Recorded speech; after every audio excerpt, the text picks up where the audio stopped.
जय जगन्नाथ दर्शक बंधु आज आम आलोचना करवा ईश्वर को प्राप्ति करने आम कौन करवा आवश्यक सहजरे किभली भाव आम ईश्वर को प्राप्ति करिपरिबा परमात्मा को लाभ करिपरिबा। साधारणतः भाव आम जदि चिंता करवा ईश्वर को प्राप्ति करवा तत्वज्ञान को हासिल करवा जीवन अत्यंत सरल पंथाटी कहीं ना प्रकृति आ पुरुष सबु बेले अलगा प्रकृति पुरुष दुहे सबु बेले अलगा अलगा रही था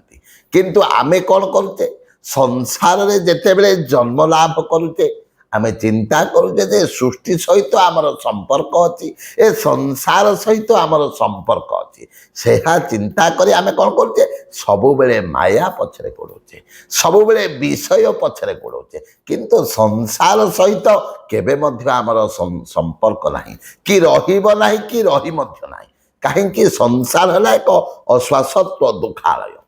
ए संसार आप जेकोसी कथा प्रति चिंता करंतु केबे शांति मिलिबो एथिरे तिले मात्र समय केबे मध्य शांति मिलिबो नाही जदि किए कहिबो शांति मिलुची कियत समय पाई किछि समय पाई अल्प समय पाई ताको शांति मिली पारे अनुभव होई पारे किंतु पश्चात पदरे अल्प समय पर किछि समय पर निश्चित भाव रे दुख ही दुख प्राप्ति हो केमिति आपण माने कहिबे कथाटी सत्य देखंतु रसगोला खाइबा पई आम पार्टी को भल लागुछि ताहले आमे कोन करछे रसगोला खाउछे जदि प्रत्येक दिन रसगोला भल लागुछि बोली आमे सेवन करबा अत्यधिक चीनी खाइबा अत्यधिक मिठा खाइबा कोन हबो डायबिटीज रोगर आमे आक्रांत हबा तेणु एथिरे आमको आनंद मिलुची रसगोला खाइले किंतु कम समय पाई अल्प समय पाई जदि किछि खाइबा किंतु अत्यधिक मात्रा रे सेवन कले आमे नानादी रोग जंत्राण रे पीड़ित हबा तेणु दर्शक बंधु मनीष कौन करुची संसार रे सांसारिक जिनिस प्रति पाइबा पाई भगवान को भूली जाए सांसारिक जिनिस प्रति आकृष्ट रोचे किंतु ए साधारण नैतिक जिनिसटी पाइबा पाई आमे जेतिकी चेष्टा करुचे सांसारिक जिनिसटी किनिबा आमे जेतिकी चेष्टा करुचे सेथिरे जदि कम चेष्टा आमे करिबा भगवान को पाइबा पाई निश्चित भाव रे आमे ईश्वर को प्राप्ति कर परिबा काहेकि शास्त्र कहंती आम नख मांस मध्यरे जेतिकी दूरता आ भक्त आ भगवान को पाखरे सेतिकी दूरता आमे जदि डाकिबा बारंबार डाकिबा निर्मल हृदय रे भगवान को चिंता करिबा भगवान निश्चित भाव रे आमको दर्शन देबे एथिरे तिले मात्र संदेह नहीं जेते बेले आमर छोट पिलाटी बाहर को जाइथिबो आमे कॉल करछे पिलाटी को डाकुचे केते समय पर्यंत डाकुचे पिलाटी जेते समय पर्यंत आम पाख को आसीनी किंबा पिलाटी को जाई खोजी आमे पाई पारु ना सेते समय पर्यंत आमे पिलाटी को खोजुचे किंतु जेते बेले पिलाटी आम पाख को आसी गला आम डाकता कान रे पड़ी गला पिलाटी आम पाख को आसी जाउची ठीक से भली भाव भगवान को आमे डाकुचे किंतु भगवान पाखरे पहुँचवा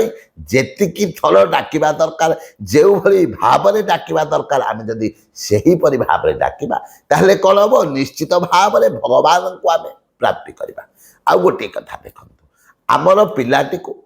आमे जदि किछि समय पाई पाखरु चली जाइथिबो जेतेले पिलाटी आम पाख को आसुची छोट पिलाटी आमे पिलाटी को धरी गेला करछे किंतु केते समय आमे गेला करछे 5 मिनट 10 मिनट अध घंटा एमिति किंतु ता परवर्ती मुहूर्त रे आमे पिला को गेला करूने ठीक सेही भली भाव रे ए संसार रो जेते जिनिस अछि कम समय पाई आमको आनंद दे पारे किंतु सब बेले सेही जिनिस रो काहा को मध्य आनंद प्राप्ति होई नाही काहेकि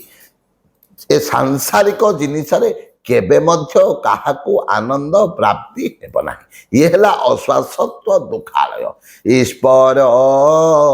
हेतु ए संसार भागवतकार कहते कहले ईश्वर हेतु ए संसार संसार ईश्वर बाहर भगवान द्वारा कौन है ए संसारटा तैयारी किंतु ए संसार जो माया रे भगवान नहांती मनीष जेते बेले माया ठारू ऊर्ध्व को जीव सेते बेले कौन हम ए मायाटा जेते बेले हटिଯିव चारिआडे देखा जे परमात्मा सत्ता ही सबु जगार परिव्याप्त हो रही सबु जगार ईश्वर सत्ता विद्यमान हो रही जेते समय पर्यंत ଏହି ମାୟାକୁ ଆମେ ହଟେଇନେ, ଏ ମାୟା ଠାରୁ ଆମେ ନିଜକୁ ঊର୍ଦ୍ଧ୍ୱକୁ ନେଇନା, ସେତେ ସମୟ ପର୍ଯ୍ୟନ୍ତ ଆମେ ପରମାତ୍ମାଙ୍କୁ ପ୍ରାପ୍ତି କରିପାରିବା ନାହିଁ। ପରମାତ୍ମାଙ୍କୁ ପ୍ରାପ୍ତି କରିବା କଷ୍ଟକର, ସାଧ୍ୟ ନହେଲେ ମଧ୍ୟ ଏତେ ସହଜ ମଧ୍ୟ ନୁହଁ। କାହିଁକି? ପରମାତ୍ମାକୁ ପାଇବା ପାଇଁ ଆମେ ନିଜକୁ ପ୍ରଥମେ ଯୋଗ୍ୟ ବିବେଚିତ କରିବାକୁ ପଡ଼ିବ। ସେବ୍ୟମାତୀତ ଅଗ୍ନି ପରା ସହଜେ ନଦୀ ଧରା, ସେ ଯାକୁ ସୁଯୋଗ୍ୟ ମଣିବ, ସେହି ଯେ ତାକୁ ଦେଖା ଦେବ। ବ୍ୟମାତୀତ ଅଗ୍ନି ଇତି ଈଶ୍ୱର। ସେ जो भगवान को पाइबा पाई निजको कौन करने को पड़ो, प्रथमे योग्य करने को पड़ो। आम गोटे जिनसटी जिते बड़े घर को किणी आने चेष्टा करते, कौन करते से जिनसटी पाइबापी जिते टंका दरकार प्रथमे आम ताकू जोगाड़ करते, सेतिकी टंका हेले जाई आम से जिनसटी को किणी आनुचे। ठीक से भली भाव में ये जो जन्म जन्मांतर पाप लगी मनीष उपरे, ए जन्म जन्मांतर जो दुष्कृत लगी, दुष्कृत जिते बड़े हटिଯିव सेते जीव शिव एकाकार हो जिवे, आत्मा परमात्मा एकाकार हो जिवे, मानव माधव एकाकार हो जिवे। मनीष कौन हे संसार रूपक सागर रो अक्लेशरे निर्द्वंद्वरे सहजरे निर्विघ्न पार हो भगवान पाखे पहुँची जीव। आज तो समय हो जाए, बाणी को ये विराम दबा। जय जय जगन्नाथ, जय जय जगन्नाथ।